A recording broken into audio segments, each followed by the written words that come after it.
Good morning and welcome to day 25 of 100 stadiums in 100 days. I can't believe it either. We have made it to the end of the first quarter. And what other place to start than an all-access pass to one of the greatest athletic campuses in college sports at UConn. We have the Rent right behind us, hosting one of the more up-and-coming football programs in the entire country. And we all know about UConn basketball, home to as many national champions as just about anybody on the men's and the women's side that we'll be seeing too. I am a college basketball nut. This is one of the tours I've been more excited to do than any on the entire series. We got to see what's in store for us in stores. Like, comment, sub. Let's get into UConn. We're starting up here at the Rent, crisp morning, 9 a.m. Got an open gate for us right here to meet our contacts. After just being at the Spring Cup in New Hampshire yesterday, Army before that, Rutgers before that, we have finally reached our last day of the Northeast portion of this blitz. I think the change of scenery is going to be good for us. No need to waste anyone's time on this one. We're getting on the field at the Rent right away. We got the visitor entrance right here. This one's gonna be cooler though. Right behind this black curtain right here, we have the player entrance. Lock the gates, quite the slogan for this page. Let's trot on out here player style. Fireworks going, smoke coming out. Whole crowd of, how much does this fit? Probably like 45,000 people. Who's ready for some ball at Pratt & Whitney? That's how we get the juices flowing. We're in the zone for a Monday morning video. Even though we're going right back inside from where we started. Because the locker room's open right behind us. That's the coolest part to me right now. This is also where we meet our point of contact, showing us everything UConn. What's your name? What's your role? How long you been around here? What's up? I'm Nick Green. I'm the Director of Creative Content, strictly for football here at UConn. We handle all the social media, videography, photography, graphic design, recruiting efforts, everything for UConn football. So this is our locker room.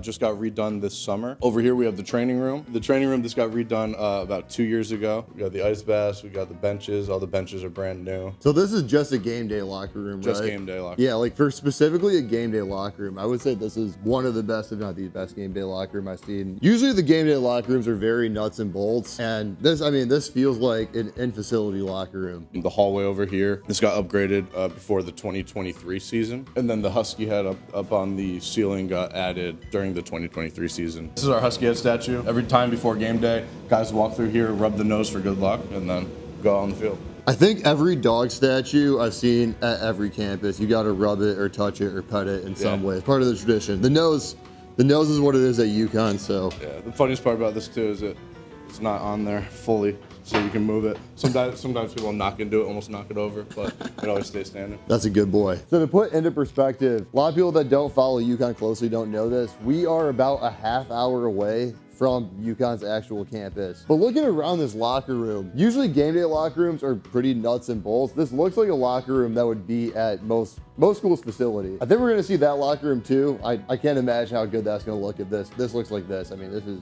brand spanking new. Since these are all empty, we're gonna peek around these a bit too. You got drawer in here with a charging port.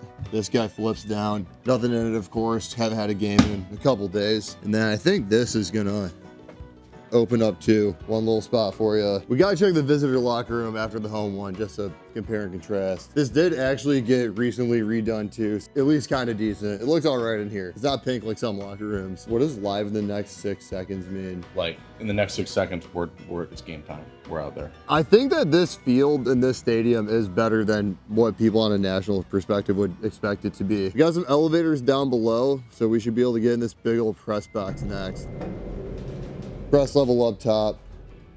Really good view of the field right here. Here's the control room. It's kind of cool. It's behind glass. You can actually peek into here. I usually like that. And then just for a little bit of history, this stadium got built in 2002, 2003, the first season. This is what UConn football looks like on campus. Pretty big upgrade from what I can see. One floor below that, you have the club section. Seating right here goes about 6 rows deep below glass. Best view you're gonna get from the sideline. And then right here, got your cocktail tables, got your place to eat, got your place to go get that food, get served up. Most places, they call their stadium based on the stadium name Pratt & Whitney. But when I interact with people that are UConn fans, UConn alum online, they all call it the Rent. Is it always the Rent around here? Is it Pratt & Whitney just go back and forth? It's pretty much always the Rent. Whenever we reference anything to do with the field, we call it the Rent or Rentschler Field. Pratt & Whitney ended up getting the naming rights back in 2015, but you know, the Rent kind of really stuck. I think because of how catchy it is, you know. As we look at the field, well, I think it's getting seated right now. The other logo next to the Husky is Store Central, which is an NIL marketing partner of UConn, one of the biggest ones. And of course, every school has their NIL collective, but one thing we just learned that I think is unique to UConn's is one of their biggest NIL supporters, just supporters of the fan base in general, is the D'Amelio family. Like, the ones from TikTok. I don't know where they came from prior to that. I don't know how much of Charlie and Dixie's influence impacts where their standing is with UConn, but college football is everywhere. I would have never expected the D'Amelios to be involved with a program like UConn. One more level up while we're in this part. Whenever we can go on the roof, we go on the roof, because that's where the best view of the stadium always is. Come on now. Look at the view from outside the stadium too. Connecticut is one of the most densely populated states in the entire country, but there is still areas where hills just roll for miles and miles and miles. Yeah. That's something I always had a pretty hard time contextualizing until I got to places like this. People were telling me that UConn has some of the deepest concession menu items in college football. We're just at one unique spot right here. I'm starting to believe that too. Here's a branded beer that you got in-house. UCONN by Two Roads, and a Husky Hops. Hazy for the branded beer. I can get down with that for sure. We have our Hall of Fame through this way, but it's not for UConn. It's actually for Connecticut high school athletics. There's got to be at least a few interesting people on here. Seems like a lot of people got their pictures taken long after their playing career finished up. This almost looks more like a board of directors than a Hall of Fame. Here's the pizza stop. One in the Northeast, got to have that. And even though we're in the Northeast, UConn has their own barbecue spot too. Of course, going through the concourse, gotta talk about the Jazz Howard Memorial too. Only retired number at UConn from what I can tell. One of the better player memorials I've seen. One more interesting thing about the rent, where do we think the home side is here? Probably right here, right? No, it's actually over here. Locker room comes out this way. Home bench is on this side. Home fans are on this side too. It's built backwards to almost any other football stadium in the country. I feel like it's been kind of forgotten about how good UConn was in the late 2000s. Got a Fiesta Bowl up there in 2011, 2 Big East titles back when the Big East was a power conference. I know UConn might try to be in a power conference someday. Some people feel some type of way about it, some people feel another. But we have seen the upside, like they can't compete. That will conclude our tour of the rent, but we still have a lot more to see at UConn. We're going to campus, to the facility next. Burton Family Football Complex. Here we are. Right next to the basketball facility too, which is right next to Gamble Pavilion. Should do all of these just boom, boom, boom. First glance, taking it together. Gotta love the state outline along the logo. Gotta love getting greeted by every single thread. I think these blue and white ones are my favorite. And then we're gonna go through that door right there. Main hallway right here. We got our NFL wall on the right side. Got our indoor in the back right there as we make our way through. Gotta shout out our Lions legend, Dan Orlovsky. Also, Byron Jones went to UConn. Great DB. Good pull. Shout out the T-Cats getting some love in here too after we already went to one of their games. We do love some CFL over here. Actually, before the indoor, we got the team room down to the right. Helmet schedule every week. That's a really nice touch. Of course, there's a basketball hoop in here too. Kind of surprising for a team room, but also not surprising because we're at UConn. Also going around like the football specific buildings, whether it's the facility, the locker rooms we already went to, you could just tell Coach Mora loves the bulletin board material. There is more like slogans or sayings up in all of these places than I've seen at any other facility we've been to. Victory loves preparation, hard with a bunch of other stuff below it. Got a quote from a Navy SEAL right here. You have a whole thing written up about football right here. As we walk outside, you got another thing right over here. They are everywhere in these buildings. I think. Oh, that's the door. Bowl banners on this side.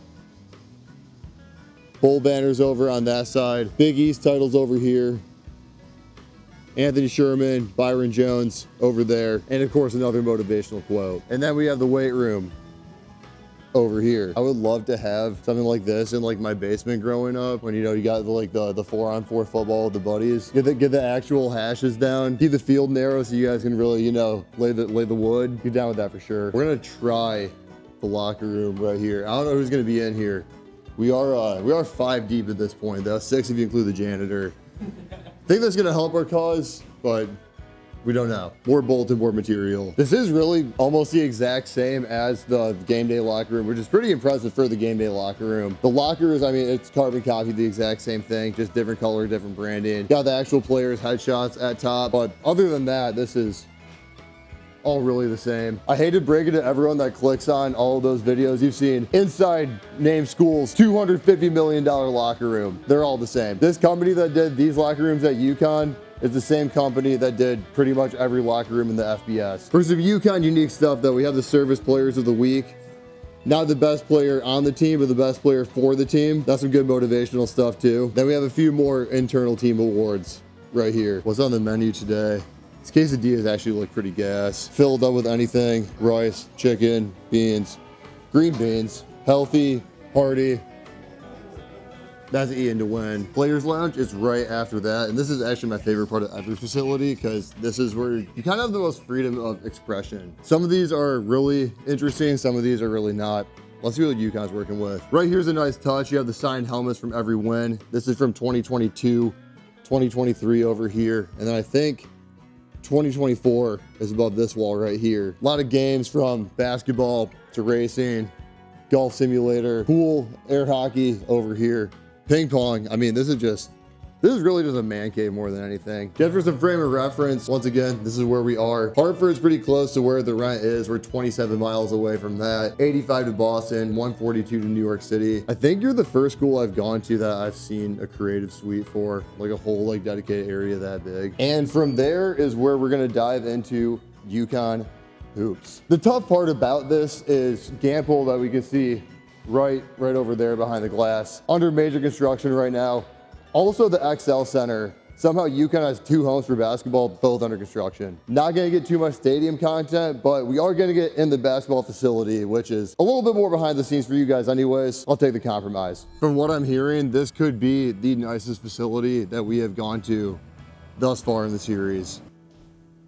First thing you see walking in, back-to-back natties. Not only do we have these 2 natties from 23 and 24, we got the women's side of the facility right here. We have the men's side of the facility over here. Between the two, we have an additional 16 natties, enough for a 3-level trophy case, the most in recent college basketball history. You're not gonna walk into a facility and see something more impressive than this right here. That's incredible. Looks like in this corner, we have the 6 top UConn players of all time. Donyell Marshall, Ray Allen, Rip Hamilton, Emeka Okafor, Kemba Walker, Shabazz Napier. Everywhere we look in this place, some of the most impressive walls of accolades, players, whatever it might be, you're gonna see anywhere. We have an NBA player for pretty much every single team on this wall.